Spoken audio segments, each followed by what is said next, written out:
Alors bonjour à tous. Aujourd'hui je vais vous faire une présentation de mes Blu-ray de Paul Verhoeven, donc réalisateur d'origine hollandaise, donc qui a fait une première partie de carrière en Hollande, ensuite qui a été aux États-Unis, réalisé quelques classiques de la science-fiction, et pas seulement d'ailleurs, ce qu'on va voir. Et ensuite, qui est revenu en Europe, réaliser un film de guerre, Black Book. Et ensuite, Paul Verhoeven, dernièrement, voilà, a pris j'allais dire pour patrie, mais c'est pas le bon mot, mais a pris pour pays de prédilection de son art cinématographique, notre pays, la France. Voilà. Donc il a réalisé deux films. Il avait réalisé Elle avec Isabelle Huppert il y a 2 3 ans, je crois. Et aujourd'hui, qui est sorti sur les écrans, Benedetta. Donc une histoire se passant au temps de l'Inquisition, sur une bonne sœur accusée d'hystérie et de sorcellerie. Voilà, avec Virginie Efira, Lambert Wilson et, je retrouve plus le nom. Je retrouve plus le nom de la comédienne, pourtant très très connue. Bon, euh, donc voilà. Donc Paul Verhoeven, donc on lui doit une carrière riche et variée. Charlotte Rampling, voilà, je viens de retrouver le nom. Donc c'est Charlotte Rampling qui joue la mère supérieure dans Benedetta, que je vous conseille d'ailleurs, qui est un excellent film. Voilà, qui est vraiment à voir. Bon. Donc là, je vais vous présenter les films de ce grand cinéaste, parce que pour moi, c'est un très grand cinéaste. C'est peut-être d'ailleurs, c'est un des plus grands cinéastes encore en vie aujourd'hui. Voilà, malheureusement, ils sont de moins en moins nombreux. Voilà, le cinéma, ça devient un peu un art impersonnel, un art du pop-corn, du spectacle. Et peu de films peuvent se targuer de rester des classiques aujourd'hui. Voilà. Donc je vais vous présenter les films de Paul Verhoeven que j'ai. Alors, on va commencer par Spitters. Alors ça, c'est un film de la période hollandaise. C'est un des derniers de la période hollandaise de Verhoeven. Et donc, il faut savoir que c'est un film qui a fait scandale dans son pays, voilà, et qui a un peu forcé Verhoeven pas à s'exiler, mais voilà, si, à réfléchir un peu sur son cinéma, et à effectivement, effectivement, à ne plus vraiment réaliser de films en Hollande après ce film. Donc le film est très intéressant. Voilà, c'est un film qui suit des personnages, voilà, dont un personnage handicapé en fauteuil roulant, voilà, qui va connaître un espèce de destin tragique. Et tous ces personnages vivent un peu en marge de la société, sont un peu c'est un peu voilà, des parias de la société hollandaise de cette époque. Donc c'était les années début 80, fin 70, voilà. Et puis c'était voilà, c'est une critique aussi d'un pays qui était très en même temps très libéré, mais en même temps pudibond, puisque le film a connu voilà, vraiment connu un parcours difficile. Bon, il a évité la censure, je crois, mais il est quand même sorti en salle. Et en fait, voilà, donc il y a encore comme dans quasiment tous les films de Verhoeven, il y a un personnage féminin central. Verhoeven aime souvent mettre les femmes en avant, des femmes assez fortes, avec une sexualité assez provocatrice, quoi, C'était un peu le cas de Sharon Stone dans Basic Instinct, que hélas je n'ai pas en Blu-ray, mais peut-être s'il va sortir en Blu-ray prochainement, ben je pense que je l'achèterai. Il y a une version 4K, mais moi je suis pas équipé, donc je l'ai pas acheté. J'attends un peu l'édition simple. Et donc ce Splitters, ben c'est voilà, il y a Rutger Hauer aussi dedans, qui joue un champion de motocross, voilà, qu'on voit là en petit.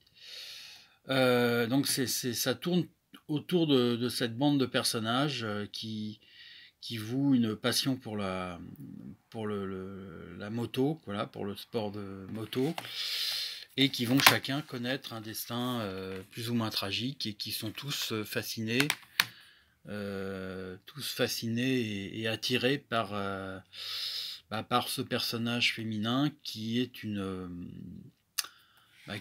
vendeuse de voilà, qui a comment on appelle ça, un food truck, voilà, qui fait des sandwichs, voilà, des choses comme ça. Donc voilà, alors on va lire un peu. Une fable sociale filmée de manière crue, réaliste et abordant entre autres les thèmes de l'ambition, la désillusion de la jeunesse, le handicap, la sexualité, l'homosexualité et la religion. Voilà, et donc sinon, ben moi j'avais fait je l'avais vu en projection, ce film, parce qu'il était ressorti en salle, voilà, donc j'étais chroniqueur cinéma DVD, et j'avais fait une critique. Mais bon, je suis pas ici pour faire de la pub pour le site sur lequel j'écrivais, mais ma critique, c'est un peu une anecdote, mais elle avait été quand même partagée par l'ambassade du Danemark. Donc c'était quand même, voilà, j'étais un peu fier de voir ma critique partagée sur le site internet de l'ambassade du Danemark, de critique de ce film, voilà. Donc voilà, bah, Spitters, bah, c'est à voir, voilà, c'est une édition, version intégrale non censurée, donc recommandable, tout à fait recommandable. Ensuite, alors un autre Verhoeven que j'ai, La chair et le sang. Alors là, pour moi, c'est un très très grand film, une très très grande fresque sur le Moyen Âge. D'ailleurs, il y a un lien avec son dernier, Benedetta, qui se passe aussi au Moyen Âge, au temps de l'Inquisition. Et donc, dans La chair et le sang, il y a aussi une peinture très très crue, très viscérale, très très dure de cette époque. C'est peut-être un des meilleurs films qui aborde cette époque avec Le nom de la rose de Jean-Jacques Hano, quoi. Donc La chair et le sang, c'est superbe, ça. Il y a aussi voilà, il y a Rutger Hauer qui est un des acteurs fétiches de Verhoeven, qui se sont rencontrés pendant sa période hollandaise, où en fait Verhoeven elle avait fait jouer dans une série télé, voilà. Une série télé moyenâgeuse dont je ne retrouve plus vraiment le nom, et j'ai peur d'écorcher le titre, donc je vais pas le dire. C'est pas Félix, mais c'est un nom un peu comme ça. Donc voilà, là, il y a aussi Jennifer Jason-Leigh, voilà, qui est une actrice que j'apprécie. Voilà, donc La chair et le sang, très très grand film, très très grand film brutal. Et puis voilà, comme toujours chez Verhoeven, il y a aussi beaucoup de sexualité, beaucoup de violence. À une époque, on le surnommait d'ailleurs le Hollandais violent, en référence au célèbre, voilà, la célèbre histoire du Hollandais volant, célèbre mythe scandinave. Voilà, donc là, ben voilà, le plus grand film sur le Moyen Âge, ben c'est pas loin d'être vrai. Donc je vous conseille fortement ce film, la chair et le sang, qui est vraiment superbe. Il y a une très très belle musique de Basile Polidoris le musicien qui avait fait la musique de Conan le Barbare de John Milius et de À la poursuite d'Octobre Rouge de John McTiernan. D'ailleurs, je vous renvoie à une autre vidéo que j'ai faite où je présente mes Blu-ray de John McTiernan, que vous pouvez retrouver si vous voulez. Donc voilà, donc La chair et le sang, bon, le Blu-ray est bien, est bon. Après, il me semble que le ratio est pas... Il y a un problème de ratio. Ou pas de ratio, mais de vitesse, je sais plus. Mais il y a quelque chose... je crois que c'est en 1080i au lieu d'être en 1080p. Bon, là, ils le notifient pas, sans doute parce qu'ils n'assument pas. Donc voilà, donc La chair et le sang, un très bon Blu-ray que j'ai et que je vous conseille d'avoir aussi, si vous le trouvez.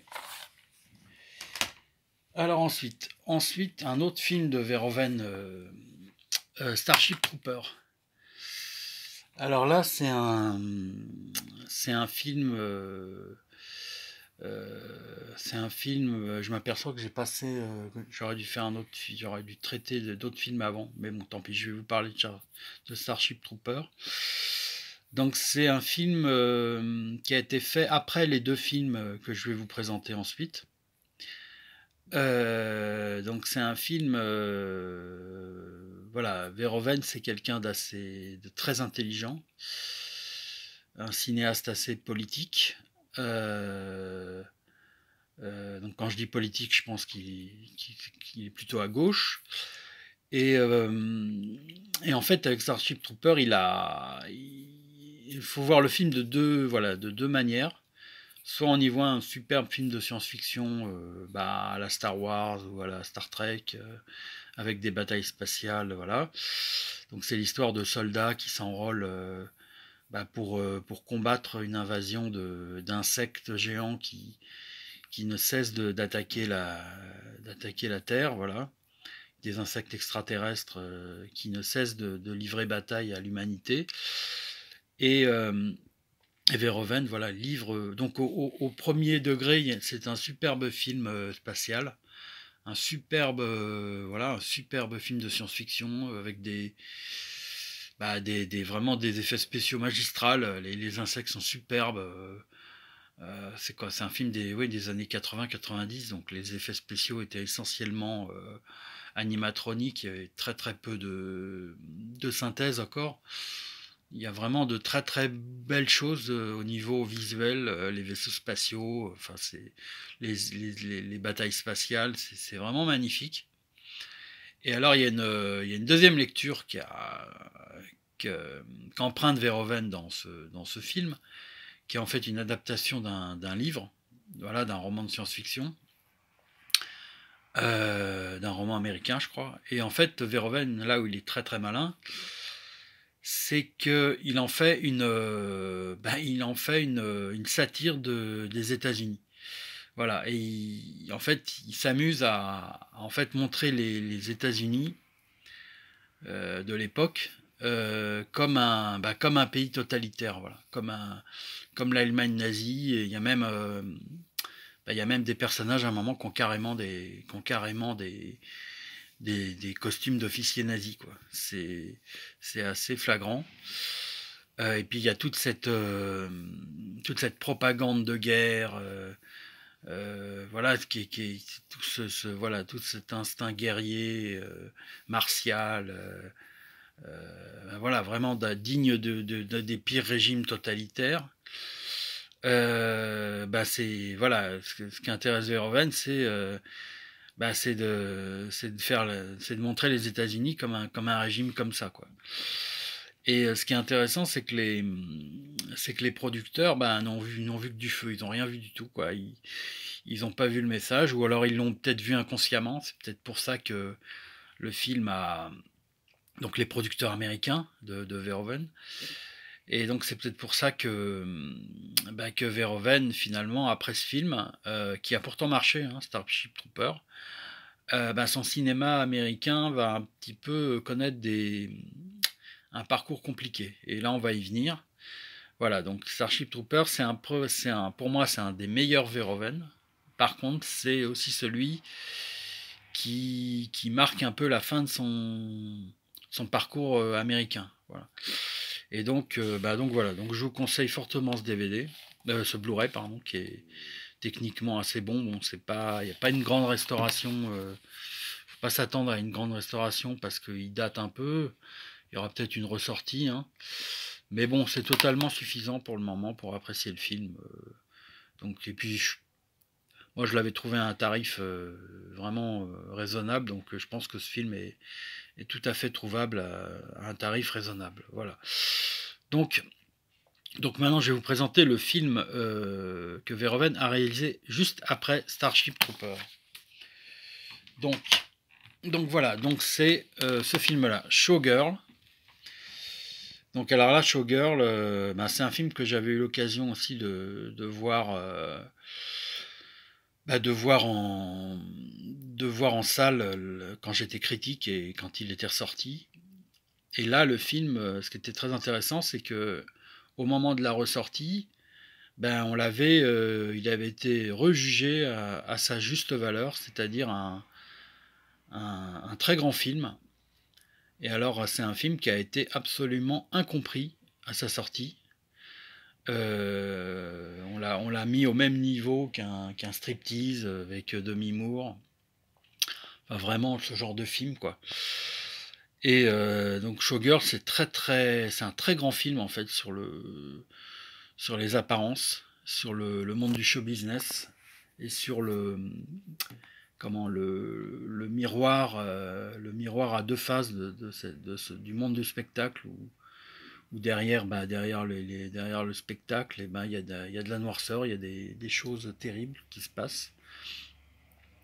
Et en fait le personnage qui est joué par Elizabeth Berkley, qu'on voit ici à moitié dénudée, en fait c'est une jeune fille qui veut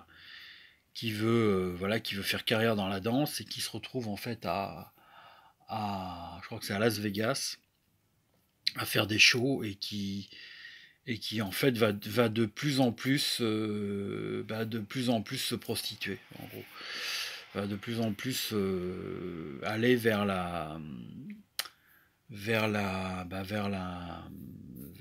monde de total un monde dégénéré, quoi, voilà. Et elle va se rendre compte qu'elle est obligée elle est obligée de se durcir et elle est obligée de devenir quelqu'un de mauvais pour ne pas se faire avaler par le système du show business.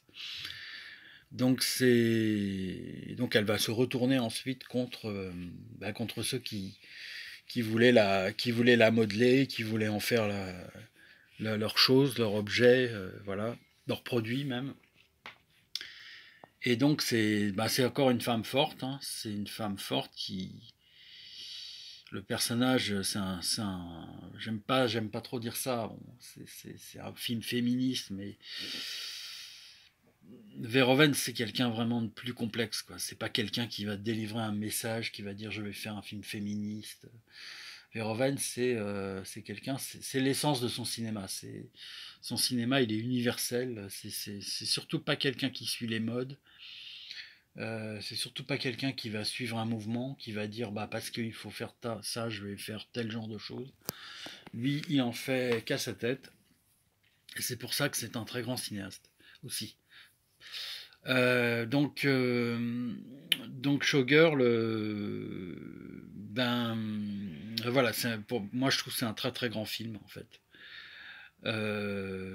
Peut-être un des meilleurs de Verhoeven, hors science-fiction. C'est vraiment à voir, voilà, c'est vraiment à voir et c'est vraiment à réhabiliter parce que c'est grandiose, Showgirl, voilà. Donc ça c'est pas un Blu-ray que j'ai acheté en fait. Enfin j'ai acheté le Blu-ray à l'intérieur, mais c'est moi qui ai fait la jaquette, voilà. Et alors dedans j'ai mis un autre Verhoeven. Là pour le coup donc voilà le Blu-ray Showgirl que j'ai dû acheter de 3 €, vraiment pas cher. Parce qu'il était vendu je crois dans une pochette cartonnée, donc c'était vraiment une édition bas de gamme. Et puis ça, voilà, je vais cacher un peu donc ça, c'était le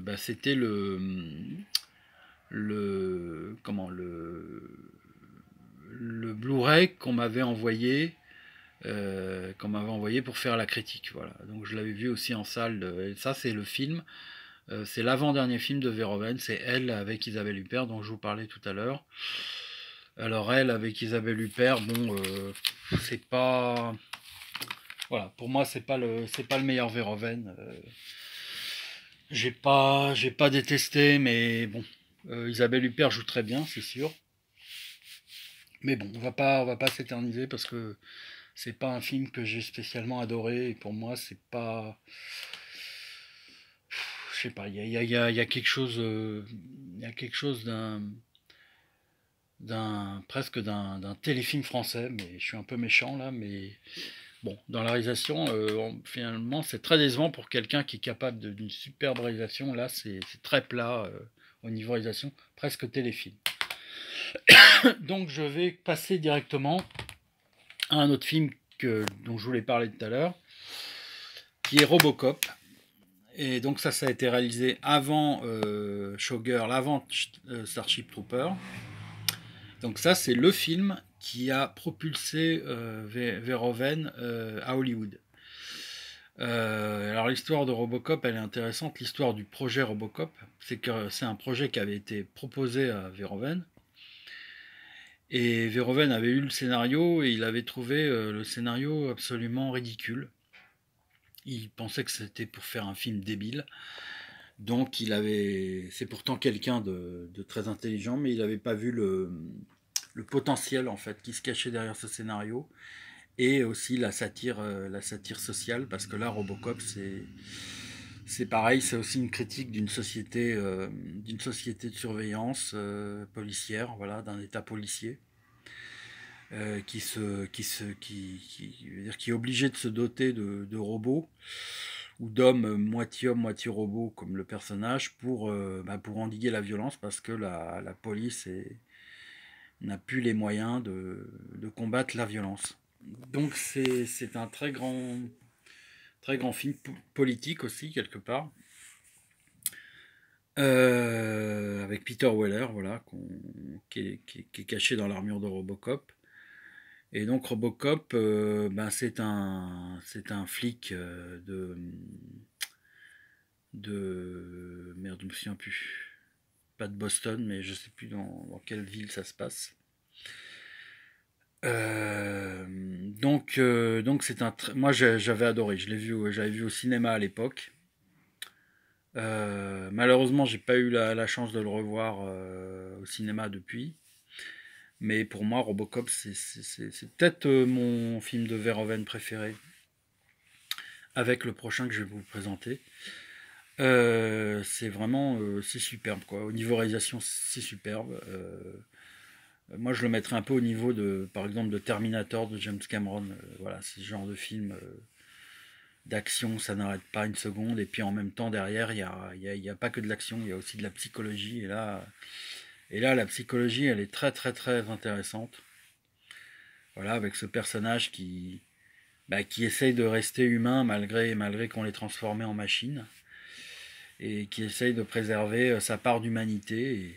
C'est tout le thème du film Robocop en fait. C'est un flic qui est blessé, qui est quasiment, qui retrouve, enfin voilà, qui est blessé mortellement lors d'une opération. Et en fait, les autorités le récupèrent pour un projet top secret de création d'un policier robot, donc sûrement dans le but de faire une armée comme ça, d'une milice quoi, de policiers comme ça. Et donc voilà, et donc en pensant prendre un homme et en le transformant en machine, donc comment ces gens peu scrupuleux, voilà, ne vont pas se rendre compte que malgré l'apparence de la machine, subsiste toujours l'humain, quoi. Voilà, l'humain toujours derrière. On ne peut pas transformer un homme en robot, voilà. Tant qu'il reste une part d'humanité, voilà. Donc, donc Robocop, c'est un excellent film d'anticipation. Je dirais pas de science-fiction, je dirais plutôt d'anticipation. Film d'action magistral aussi. Et puis là, c'est un steelbook. C'est un steelbook. C'est la version restaurée 4K. Donc c'est en très bonne qualité. Je vais essayer de l'ouvrir. Voilà. Donc dedans, vous voyez, il y a deux disques. Il y a le DVD et il y a le Blu-ray. Et puis il y a un livret. Donc c'est une édition qui est vraiment pas mal, quoi. Très très bonne édition. Donc j'arrive pas à enlever le livret. Voilà, vous voyez un peu l'édition à l'intérieur, le livret. Donc voilà, bah, très intéressant à lire aussi. Voilà, donc Robocop, bah, vraiment c'est un de mes meilleurs, moi, Robocop. Voilà. J'adore ce film. Alors ensuite, alors j'ai à noter que j'ai aussi, voilà, je passe rapidement, j'ai le 2 qui est de Irving Kershner, donc le réalisateur de l'Empire contre-attaque, qui est très bon aussi, bon, qui vaut pas le Verhoeven, je trouve, mais qui est très très bon aussi, donc je passe vite dessus. Et puis à l'intérieur, alors là j'ai le 3 aussi que j'ai mis dedans, mais alors lui le 3, bof, très très bof. Voilà, alors ensuite, je vais finir, parce que là, je vois que je suis à 26 minutes, je vais finir avec, et finir en beauté, j'allais dire, avec un de mes Verhoeven préférés aussi. C'est Total Recall, donc qui est adapté de Philippe Cadic. Là, c'est l'édition Blu-ray précédente qui était sortie, que j'avais acheté, naïvement en pensant que c'était l'édition définitive parce que c'était marqué derrière. Comme quoi, il ne faut jamais croire quand quelque chose est marqué. Donc voilà, donc c'est Total Recall, donc avec Arnold Schwarzenegger, qui est un acteur que j'aime beaucoup. Si vous avez vu mes autres vidéos sur des autres DVD, notamment McTiernan, vous le savez.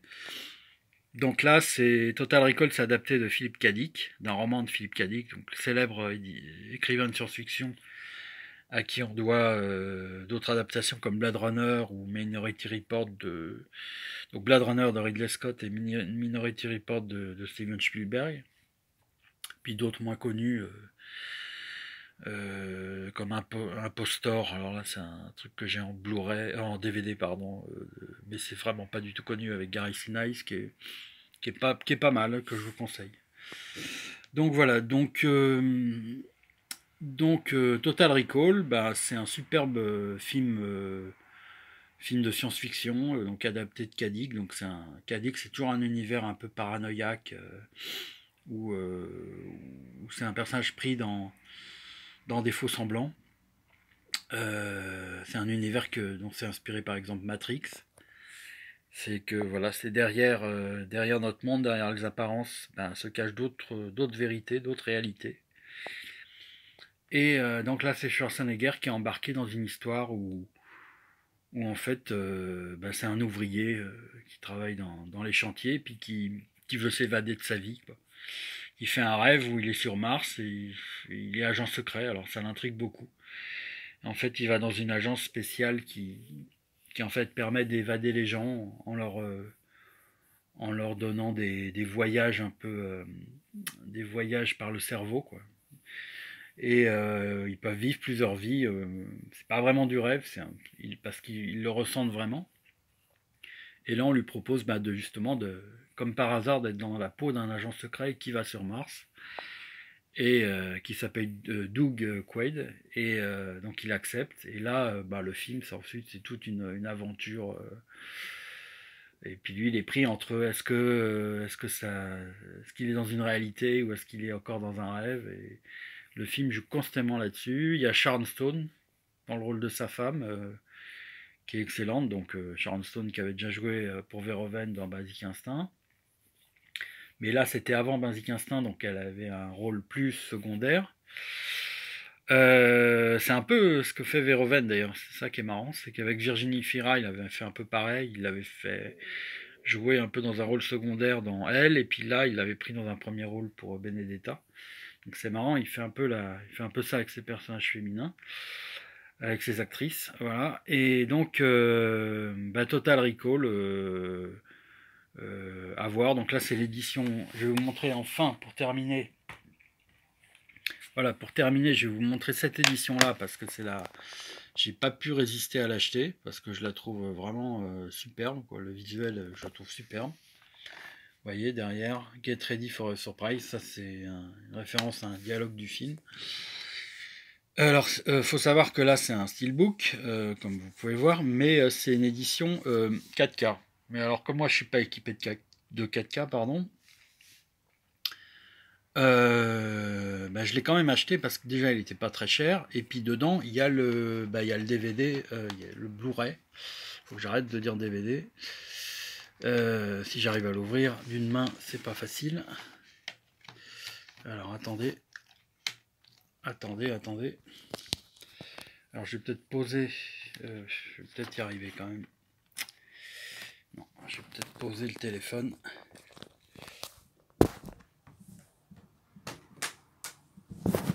Alors voilà, bon, désolé du temps. Donc voilà l'intérieur de l'édition. Donc vraiment de sublime édition, comme vous pouvez voir, avec un... Voilà, avec... comment on appelle ça? Ouais, un embossage ou un débossage. C'est un embossage, voilà. Bon, moi, je suis pas trop comment, j'allais dire voilà, sur les petits détails des disques comme ça, voilà. Bon, moi, je le trouve beau, je vais pas non plus le regarder sur les petits détails. Donc, il y a un disque bonus, voilà, il y a un disque bonus à gauche. Il y a le Blu-ray. Et puis derrière, il y a le disque Ultra HD. Malheureusement, je suis pas équipé, mais je pense que le Blu-ray a le même master de toute façon que le disque Ultra HD. Donc je l'ai pas regardé entièrement parce que je connais très bien le film, mais j'ai un peu vu la qualité et donc c'est une très bonne restauration, assez surprenante parce que par rapport au Blu-ray précédent. On a vraiment des couleurs qui pètent beaucoup, qui sont très éclatantes, quoi. Il y a un travail vraiment d'étalonnage qui a été complètement refait. C'est presque artificiel par moments, tellement c'est éclatant de couleurs. Puis la restauration 4K, elle a été supervisée par Verhoeven lui-même. Alors je ne sais pas s'il a totalement supervisé tout ou si c'est l'étalonneur qui a pris quelques libertés. Et surtout que ce film avait vraiment été compliqué au niveau de la pellicule, hein. C'était un peu le problème de Predator aussi. Il y a eu des problèmes de tournage, de pellicule, voilà. Donc c'est vraiment une prouesse de l'avoir restauré comme ça. Et alors là, voilà, vous voyez Sharon Stone dans le rôle de la femme de Schwarzy. Voilà. Et donc là, Sharon Stone qui est aussi là, voilà. Donc, sur cette image de Sharon Stone, voilà, dans Total Recall, je vous dis à la prochaine pour une prochaine édition et une présentation de mes Blu-ray d'un autre réalisateur.